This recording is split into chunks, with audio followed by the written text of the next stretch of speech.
Bonjour à tous et bienvenue dans mon dojo, je suis le sensei et aujourd'hui on va parler culture martiale.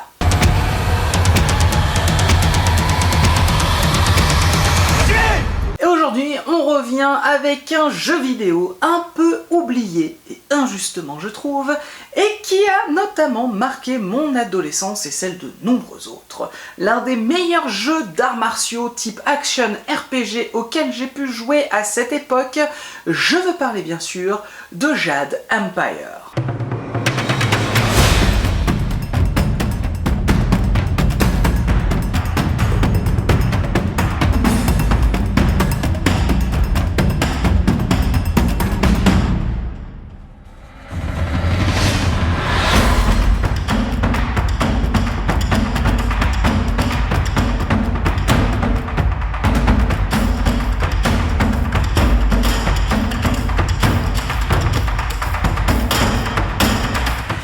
Empire est un jeu développé par le célébrissime studio BioWare et sorti en 2005.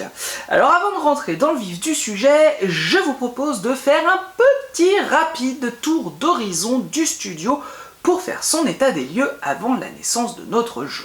BioWare est donc un studio de jeux vidéo canadien fondé en 1995 par Ray Muzyka et Greg Zeschuk. Il est connu aujourd'hui pour être à l'origine de nombreux titres cultissimes, de véritables masterclass pour la plupart, et parmi lesquels on peut citer les deux premiers titres de la trilogie Baldur's Gate, l'excellentissime premier opus de Star Wars KOTOR, la saga Dragon Age ou encore la saga Mass Effect. Bref, comme je le disais, de véritables masterclass. Le début de carrière du studio, principalement marqué par la publication des deux premiers Baldur's Gate et de Star Wars KOTOR, des jeux appartenant à des licences préexistantes que sont Donjons et Dragons et bien entendu Star Wars.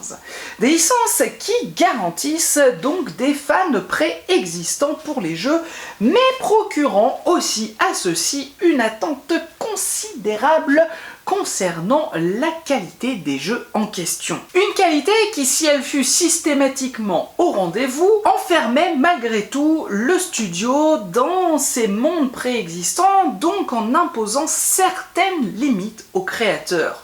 Malgré tout, ceux-ci gardaient quand même suffisamment de talent et d'ingéniosité pour créer des histoires suffisamment indépendantes pour se sentir libre de raconter un petit peu ce qu'ils voulaient. Pour autant, au début des années 2000, BioWare a commencé à vouloir créer un jeu qui se déroulerait dans son propre univers, un univers entièrement créé par leurs soins et se détachant de tout ce qu'ils avaient pu faire jusqu'à présent.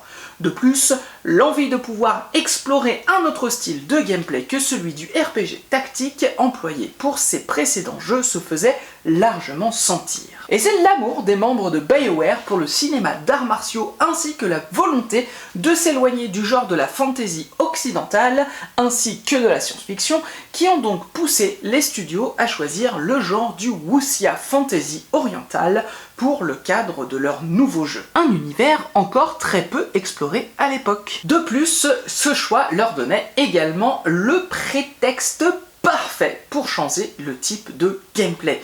Le fait pour le joueur d'incarner un maître en arts martiaux. BioWare est ainsi passé d'un RPG tactique avec un système de compétences complexe et un système de combat en tour par tour ou pause active à un action RPG avec un système de combat à 100% en temps réel afin de pouvoir convenablement faire ressentir aux joueurs le fait d'incarner un maître en arts martiaux dont l'avatar effectuait des mouvements chorégraphiés en séquence préenregistrée. Pour obtenir un résultat fluide et adapté aux différents styles de combat qui seraient présents dans le jeu, parce que oui, il y a plusieurs styles de combat qui pouvaient être choisis, et si c'est relativement classique aujourd'hui, ça l'était pas forcément à l'époque. Les équipes ont fait appel à plusieurs chorégraphes et experts en arts martiaux pour créer les séquences voulues. Les mouvements ont ainsi pu être capturés en motion capture, justement, même si cette dernière technologie n'en était qu'à ses balbutiements à l'époque.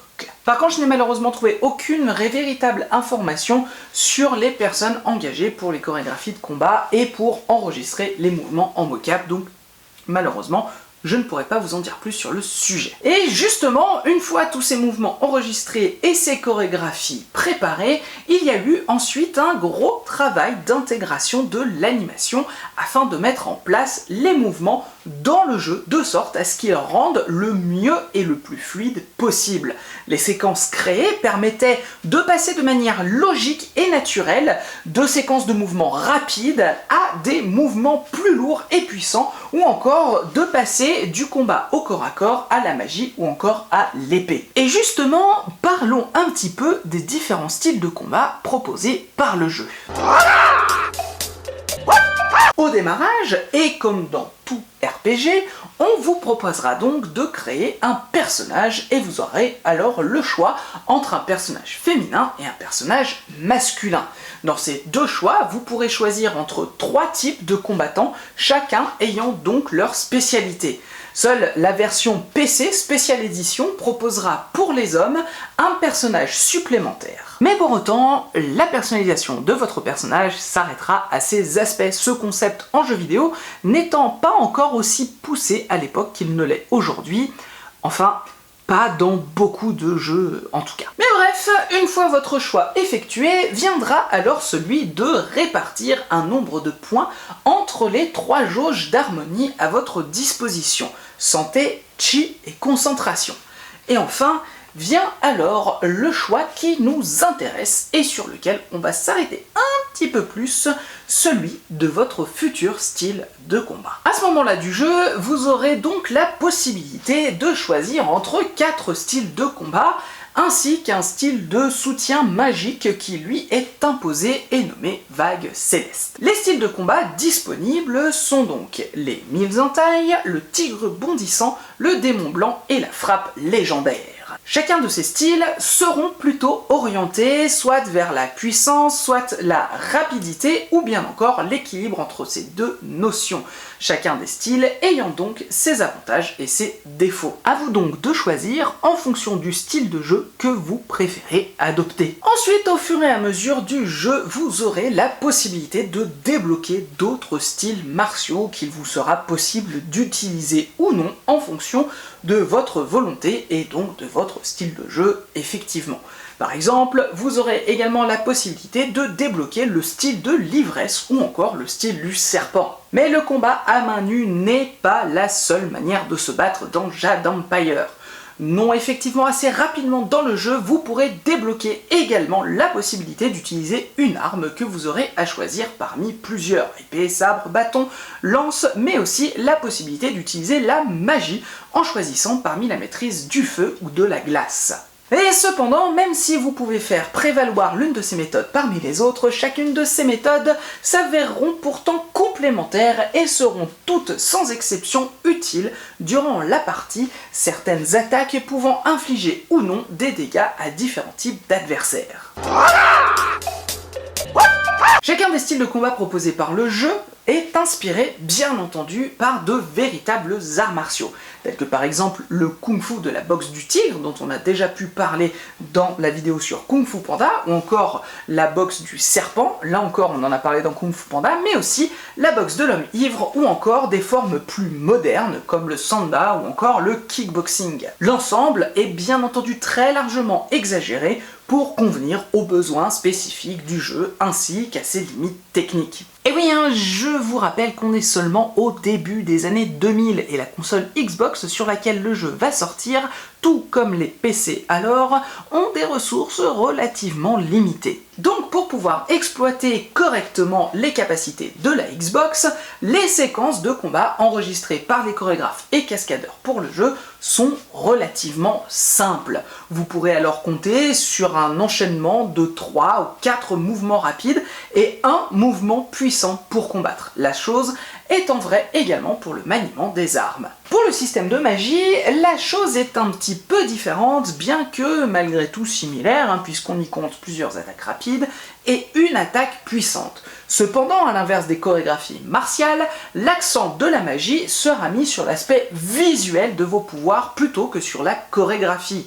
Effectivement, la chose ne pouvait rendre suffisamment esthétique en chorégraphie, aussi les personnages prennent simplement une pose relativement simple pour cette utilisation afin de lancer vos différents pouvoirs. On est d'accord, sur le papier, la chose paraît très limitée et rébarbatif en termes de jeu. Bon, on est d'accord aussi pour dire que c'est pas forcément faux en pratique non plus. Mais effectivement, la fluidité est vraiment bien présente, permettant des combats rapides et laissant largement aux joueurs la capacité de ressentir la supériorité martiale de votre personnage par rapport à la plupart des PNJ du jeu. Et en effet, il est plutôt facile de passer d'un style à un autre au cours d'un combat, ce qui renforce encore une fois l'immersion dans l'action. Mais il est vrai, comme je le disais juste avant, que la chose peut laisser de nombreux joueurs sur le carreau, surtout les plus jeunes joueurs habitués aux jeux d'action RPG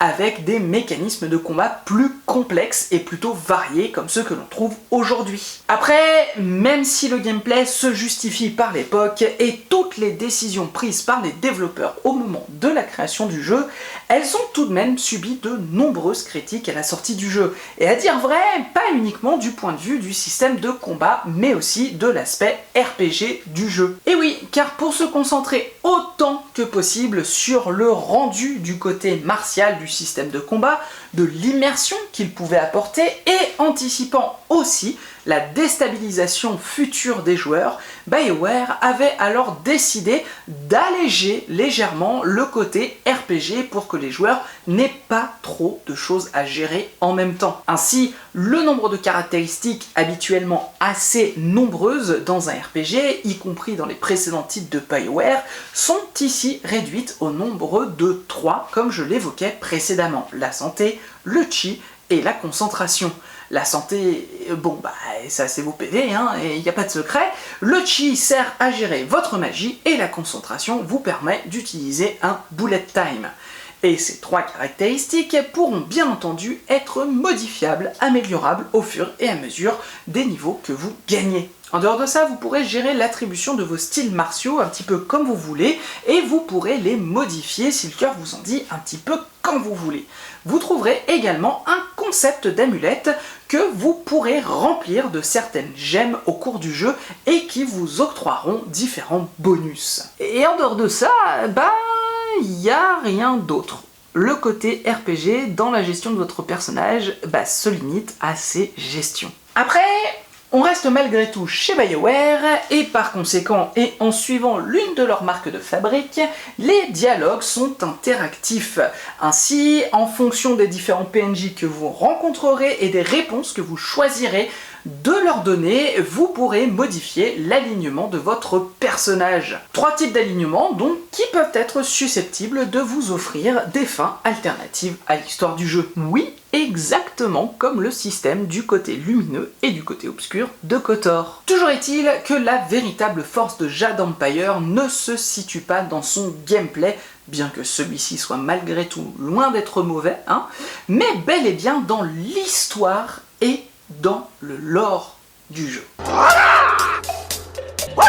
Non seulement l'histoire est très bien écrite, comprenant et retranscrivant à la perfection les scénarios typiques de films de kung-fu en costume, mais le lore du jeu est également une parfaite retranscription de ce genre. Les scénaristes ont su utiliser à leur avantage la plupart des ressorts et autres tropes du genre, ainsi que certains aspects classiques tels que les sociétés secrètes, les moines combattants mystiques et j'en passe. Mais le tour de force vient essentiellement du fait que le tout est parfaitement maîtrisé et ne tombe jamais dans la surenchère ou le pastiche. L'ensemble est habilement distillé tout au long du jeu, proposant ainsi de nombreux rebondissements qui savent largement accrocher le joueur et lui donner envie de ne pas lâcher sa manette tant qu'il n'aura pas eu le fin mot de l'histoire. L'immersion dans cette histoire est justement totale et on se plaît sincèrement à la suivre comme on suivrait un bon film, une bonne série ou encore un bon roman. C'est en tout cas clairement l'effet que j'ai eu en jouant à ce jeu de nombreuses fois et que je prends encore plaisir à refaire de temps à autre aujourd'hui encore. Comme je le disais en début de vidéo, c'est un jeu qui m'a véritablement marqué et accompagné tout au long de mon adolescence. Une plongée complète et totalement jouissive dans une Chine impériale fantastique où les arts martiaux et la magie sont maîtres. Un plaisir véritablement immense et sincère qui aurait même pu bénéficier d'une suite, mais qui malheureusement ne l'a pas eu, étant donné les bénéfices commerciaux relativement mitigés pour ce premier titre. C'est en tout cas un jeu qui mériterait très largement un remake pour le remettre sur le devant de la scène et lui apporter des modifications qui ne sauraient que le rendre meilleur encore. Je ne peux aujourd'hui que croiser les doigts que ça arrive un jour, mais sincèrement, faites que ça arrive un jour, ce serait tellement génial. Mais bon, déjà que le remake de KOTOR galère à se faire, c'est pas pour demain qu'on verra un remake de Jade Empire. C'est en tout cas un jeu que je ne peux que vous conseiller, surtout si vous êtes un amoureux des arts martiaux ou tout simplement des titres de BioWare à l'ancienne. Il est clair que vous passerez un très bon moment. Voilà, c'est tout ce que je pouvais vous dire sur Jade Empire dans cette vidéo. J'espère qu'elle vous a plu. Si c'est le cas, vous connaissez votre kata, vous pouvez toujours liker, partager et aussi vous abonner en activant la cloche pour ne rater aucune de mes prochaines sorties. Quant à moi, je vous dis à bientôt pour une nouvelle vidéo. Salut!